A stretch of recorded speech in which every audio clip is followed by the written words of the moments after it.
Hello. This is going to be a message about those who are said to have relapses in life, or are told, I'll see you back in prison in 30 days if they've left a prison environment. And this helps those who both have come out of such situations, I hope, or to understand those who went through this if one didn't go through it oneself. Important in both respects, thus, especially in our society with its massive number of people in prisons and going to rehab, often even many celebrities, and it leaves us so confused, let alone if they go down the rabbit hole, especially in terms of ending their lives prematurely after struggling with this over and over again, say. Amy Winehouse comes to my mind, who took her life early, by the way.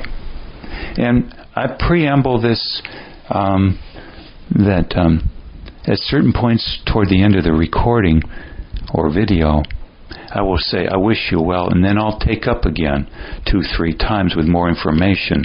I don't have the time right now to edit those comments out of I'll see you later. So would you please stick with me till the very last I'll see you later, because I kept having new additional thoughts come to mind. But this is a culmination of much thinking and research I've done over the years with people I've known who've gone through this, and my own personal experiences that I could delve into later. But at any rate, I have much personal experience with contact with people and my own experiences in general, and much thinking, much pain involved, at the point, if I didn't mention it already, now 61 years of age. So I will start this up again. It'll sound a little repetitious at first, and please bear with me till the end. I hope the information is quite unique and prescient in certain ways, quite useful in certain ways. Please bear with the number of sheer facts and whirlwind of ideas. I don't have the time to edit it all right now and polish it up, but I hope it's useful. Nothing is maximally useful in life, of course. So here goes. Hello. This is a topic that's of considerable importance to many people. Why do so many have relapses, it's said, after going to rehab? Or why, after people come out of what they call a prison or jail, why are they told, essentially, I'll see you back soon, I'll see you back in 30 days? Again, whether they come out of a rehab facility or prison. Why is there such skepticism that they can turn their lives around? Or, two, why, if someone makes a lot of progress in their lives, by whatever means, are they sometimes told that they're simply in remission and that their progress isn't really real, it's ephemeral, and that their true colors will once again surface? Why is it also said that character is impossible to change, that it's partly determined by genetics, and thus there's massive skepticism if anyone claims they've changed, claim they've changed their moral code and stuck to it, or that they've turned a new leaf and stuck to that, permanently, rather. I'll give several examples. Johnny Cash had massive problems with drugs. Off the top of my head, was it in his 60s? And then he beat it, using uppers and downers to promote his career of travel and stress. And then maybe 10 years later, he relapsed back into it. Also, a famous business person, Grant Cordone, had massive issues with drug addiction and injury from crime, related to such early in his life, in his early 20s, I believe. He went to a rehab facility for some 30 days, and upon exiting, he was told by staff there, "I'll see you back soon." And he said basically, "No way," and he made that stick.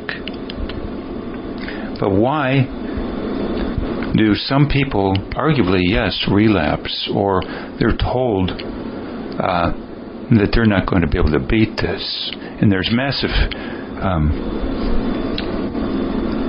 skepticism in general of progress in people's lives, even when they claim they have made huge progress. Of course, I would add at this point that surely it's better to relapse from time to time back into, quote, old habits or old destructive tendencies, old defense mechanism usages, old ways of coping, than to not even try and generally to use their old drugs of choice, literally or in terms of what some would call process addictions. And Schaaf having talked of this in her book, When Society Becomes an Addict. Why do we give such short shrift to people who most of the time don't use the drugs of choice? They usually did. And we dump all over them and say, "Oh, you had a relapse." But better to have a relapse, better to have an occasional bacterial infection as a relapse, you might say, than to have a chronic bronchial infection or chronic incapacity.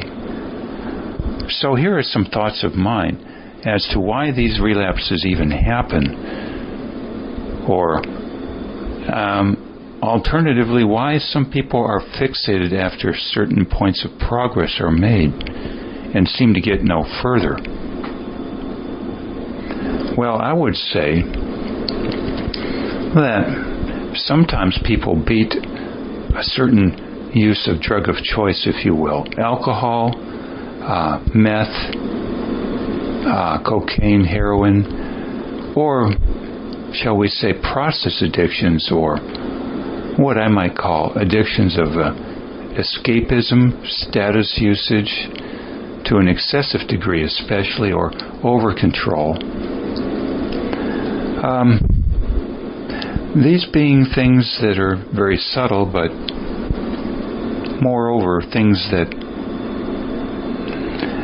will, for lack of a better word, are so acceptable.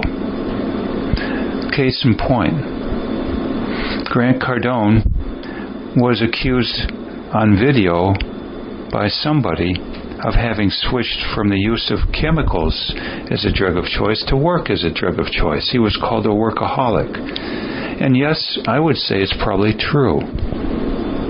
But I would additionally say he became what I would call, for lack of a better word, safety net-holic.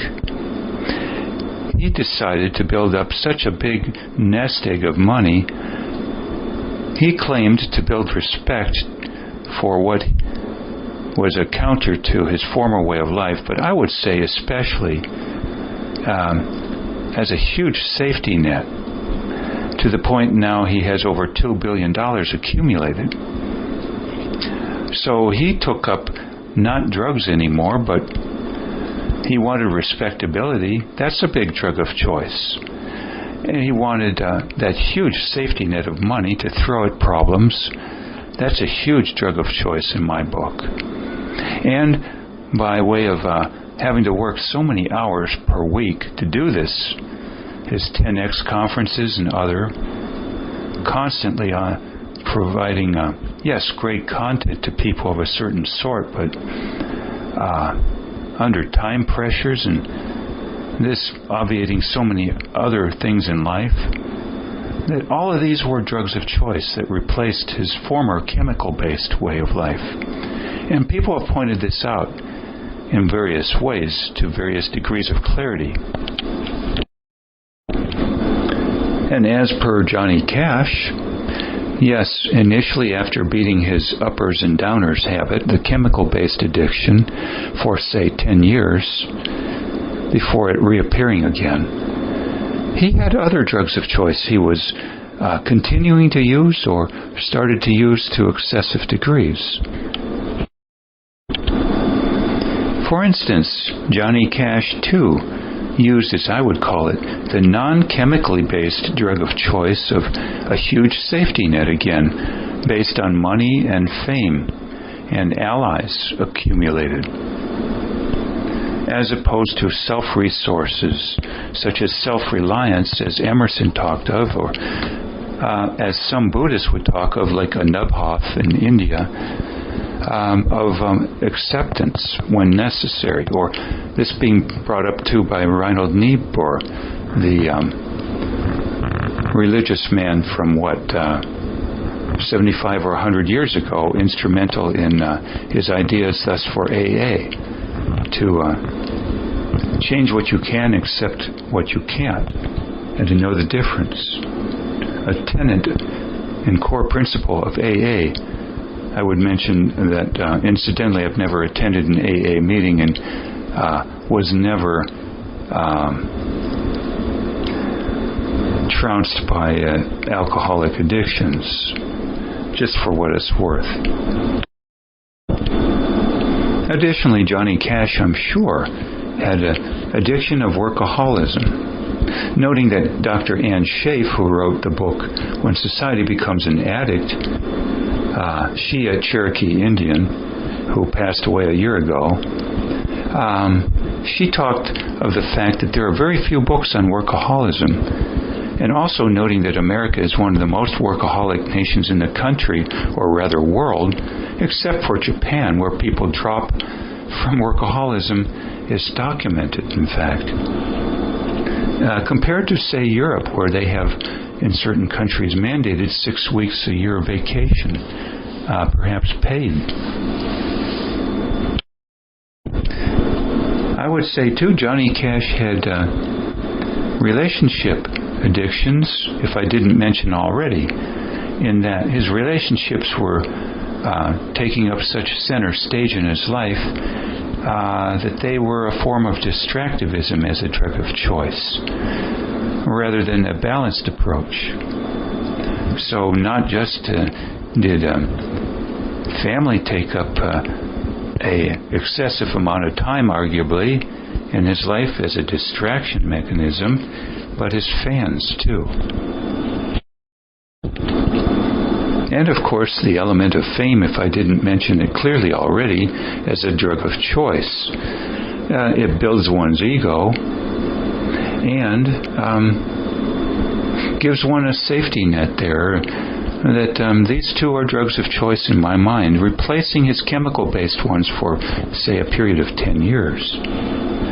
Or rather, continuing unabated after rehab. Another drug of choice Johnny Cash was using, arguably, is chaos. All the time on the road, as a musician over the years after rehab, the initial time at least, is a way of distractivism. And not brought up much as a drug of choice, but even music as a excessively used a drug of choice for distractive purposes, rather than the phrase used by Camus, the philosopher, for instance, of being able to sit alone in a room with your thoughts, that being impossible while using music, excessively especially. Even if a Buddhist doing meditation, with meditative music in the background, drowning out one's thoughts, and rather than having them flood to consciousness while sitting, say, in a lotus position or in a chair or standing without music. Indeed, you might say that Johnny Cash was using his, quote, job, his career, his message, his outreach as a drug of choice, and that it was excessive in the number of hours even, taking away from so many other things in life that were more important, if not there to a significant degree, like calmness, being alone with one's thoughts from time to time, recording those down on paper and reviewing them, and discussing them with appropriate people. If I didn't mention being highly observant in a low-stress environment, and again recording this down and reviewing it and refining the ideas. One last thing, this might tweak a few people, but I hope to say it respectfully and with a certain insight. Johnny Cash either got or had, quote, religion, just of the sort where some people who have done certain crimes and go to prison sometimes get, quote, jailhouse religion, or they're said to have, quote, gotten religion. Well, I see no problem of that in and of itself, unless the religion has denial aspects to it, or affords them an ego boost in that they now consider themselves better than others and use it as a source of put-downing. Hence the term by some that their religion has become narcissistic, or used, say, even to cover up crimes to get money or security, and yet claiming one is religious in nature, and that others who aren't doing so aren't kind and loving because they don't have that same religious aspect to them. Of a formal nature, I won't say.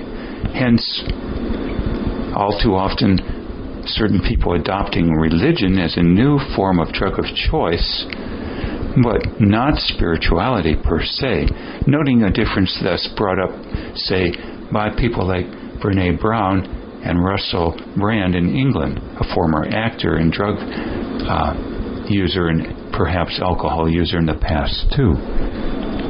Note his shows, by the way, on Luminary to expound upon this. I've pointed this out, by the way, some of this drug of choice of using one's career to excess for distractive purposes when I talked of the use of going on the talk show circuit or the guru channel approach, if you will. Building up, yes, one's fame, one's money, one's allies as safety net drugs of choice, but also so distracting in terms of stripping one of time, and at the same time often giving the same canned lecture, if you will, over and over hundreds of times without focusing much more on new insights, new material, new productivity in terms of one's growth of ideas, and shall we say too, lower and lower levels of fear. So to recap then, I think there's considerable justification for many people to be told, I'll see you back in 30 days, or whether that's with regard to a rehab facility or prison. But noting the additional factor that people coming out of prison have severe constraints as to their parole officer requiring a job to be held in soon, or else they'll be yanked back into the system. And it being hard to extract from jobs that pay minimum wage and provide good benefits and have low stress environments, and working with customers, say, who are less stressful than some other positions, and with bosses that are more respectful and less demanding and less put-downing in general. And of course, this being hard to pull out of a rabbit's hat and quickly, and from 0 to 100, so to speak. Yet another factor I would mention is that while it is said, say, of people coming out of rehab that you need to change your friends, it's very seldom told that you need to change your total and living environment to a less stressful one, a less chaotic one. In other words, leave Urbania oftentimes, with its high cost of living, by the way, and its vagrancy laws strongly reinforced and enforced in general, moving to the countryside generally. But many don't want to do this because it's less distracting, or maybe it conflicts with their having a certain viewpoint on religion or politics, and so they don't want to do this. They want a more jazzed up way of life that's distracting, or maybe even the safety nets provided by Urbania. And so in many a way then, they don't want to unplug not just from their friends, but from a very distractive and high cost and stressful environment in general. Hence why, in part, I noticed that, who was it, Dr. Biederman? Or some other gentleman from Harvard who spent many years helping so-called borderline personality disordered people, citing that this was in part a genetic condition, and yet in one lecture of his halfway through he said he saw miraculous changes in people, you might say sudden cures, if they changed their environment. I'm not sure, but I would say the biggest change you can make is to go from the Urbania environment to the rural environment. This brought up, by the way, by people like Bob Wells of the Cheap RV Living Channel and his movement out west for RVers in general, is saying that there are massive changes if you go to nature in a less stressful, non-urban environment and lower cost of living and more time to think in general.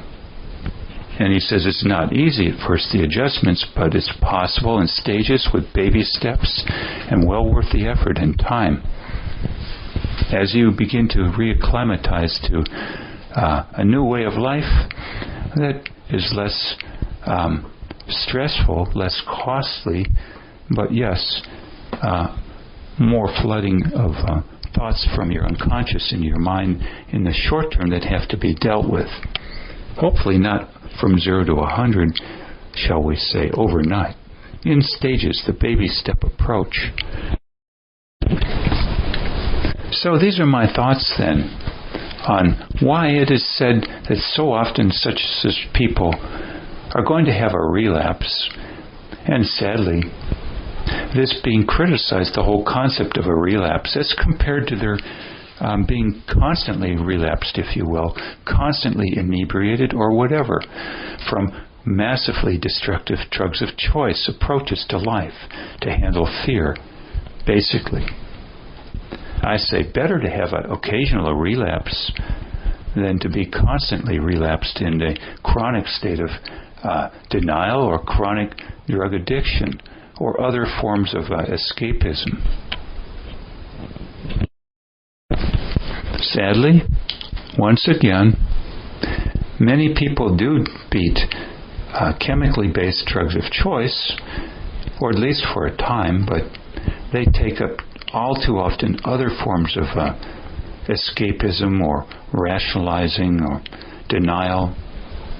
And these all too often aren't called drugs of choice, but they are in my book and in the book of so-called Ann Schaaf, for instance, Dr. Ann Schaaf, a former therapist, now deceased 1 year, Cherokee Indian, who had her own drugs of choice that she never beat, even though she talked of them. And some didn't like this fact about her, but hey, we're not perfect, are we? But at any rate, not to identify that simply because one beat a chemically based problem, at least for a time, does smack of a little lack of awareness, to put it politely, if one's taken up other drugs of choice. And others are even pointing it out at times with varied levels of clarity, but one doesn't see it in oneself or is denying it. Typically, workaholism or living a crazed existence of chaos, or relationship addictions, or what I call addictions to security, or the safety net approach in general. Security from a massive bank account, lots of allies, including certain relationships.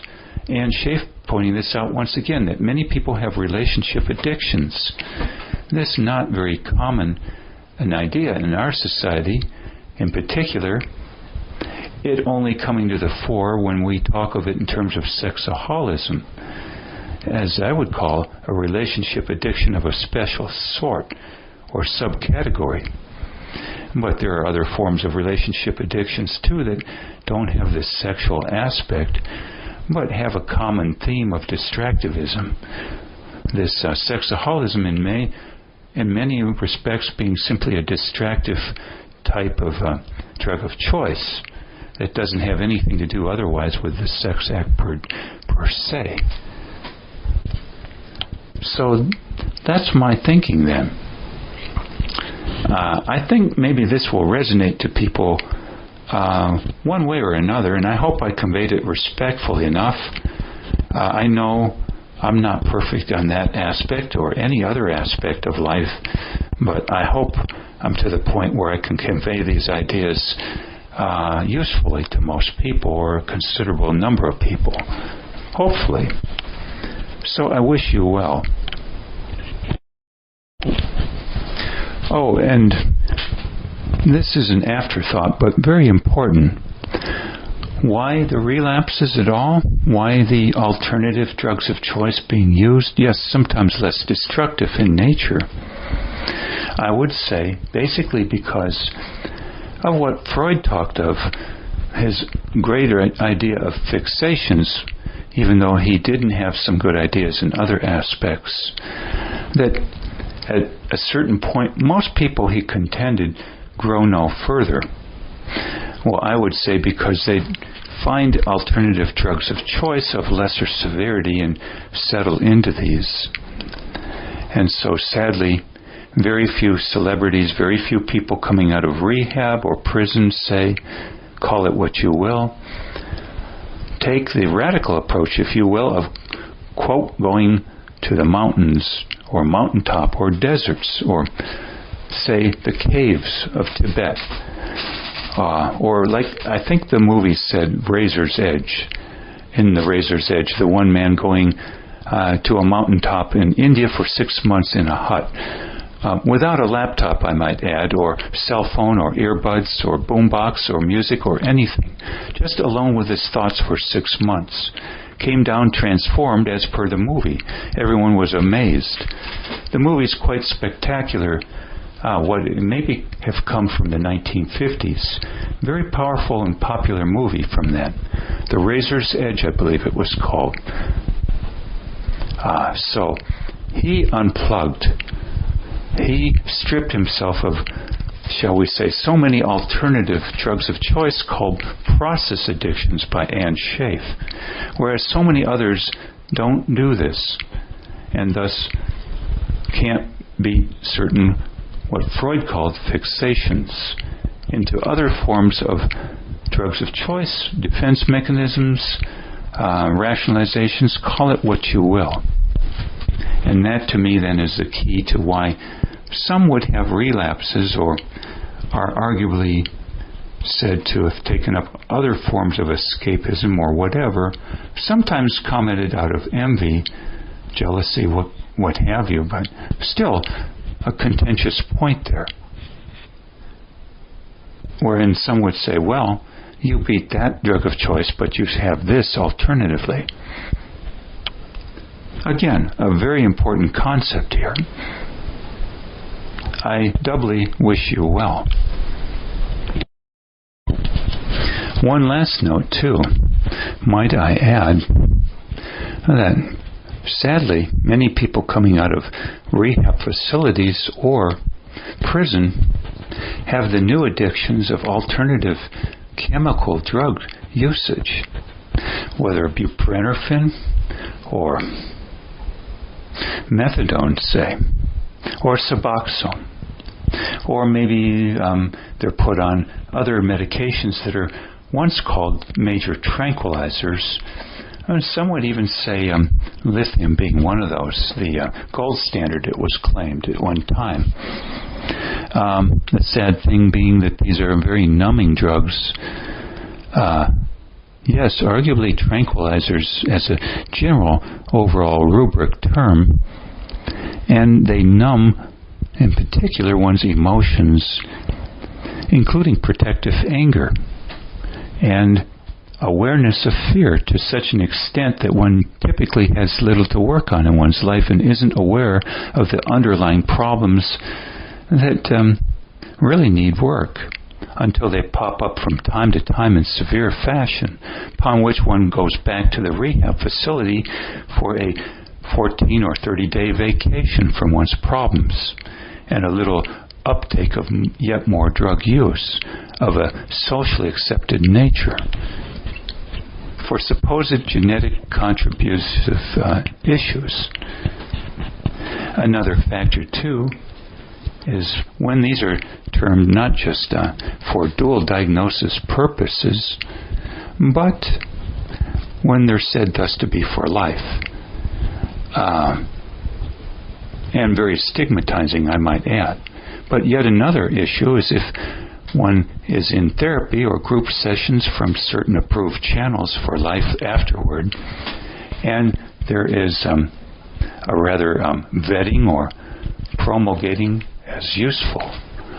These other drugs of choice I was talking about, like workaholism, or over-socializing, or status, or building a big safety net, or urbania living, especially if it's in toxic parts of urbania or excessively used for status, control, and distractive purposes especially, and the safety element, the safety net element. All of this typically so often promulgated as great ways of life by vetted psychologists, say, and that being a major reason why AA works so much better in many respects for those coming out of a chemical-based way of life, because it's all too often not from vetted sources of a PhD or MD or even master's degree level, but people who have been on the streets, in prison, chemically based, and often never went to college or minimally. They had much more the School of Hard Knocks training, or the loving grandmother type training, I might add, and aren't going to promulgate alternative drugs of choice ways of coping, such as I just outlined. Noting then, by the way, of interest to me, that I ran across a video a month ago, and somebody's saying that Marilyn Monroe, who arguably had been said to have died from sleeping pill overdose, a contributing factor, one person said, was her psychiatrist, and that they had a contributing factor to her quote-unquote suicide.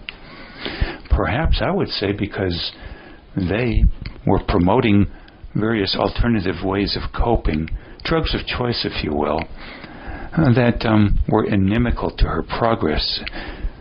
They prevented her from coming to grips with her fears, and instead paved them over with alternative ways of coping instead of getting to the root of the problem. They never urged her to unplug from her career and go up on the mountaintop, so to speak, in Tibet, like that one man did in the movie The Razor's Edge. That was the last thing they were going to promulgate.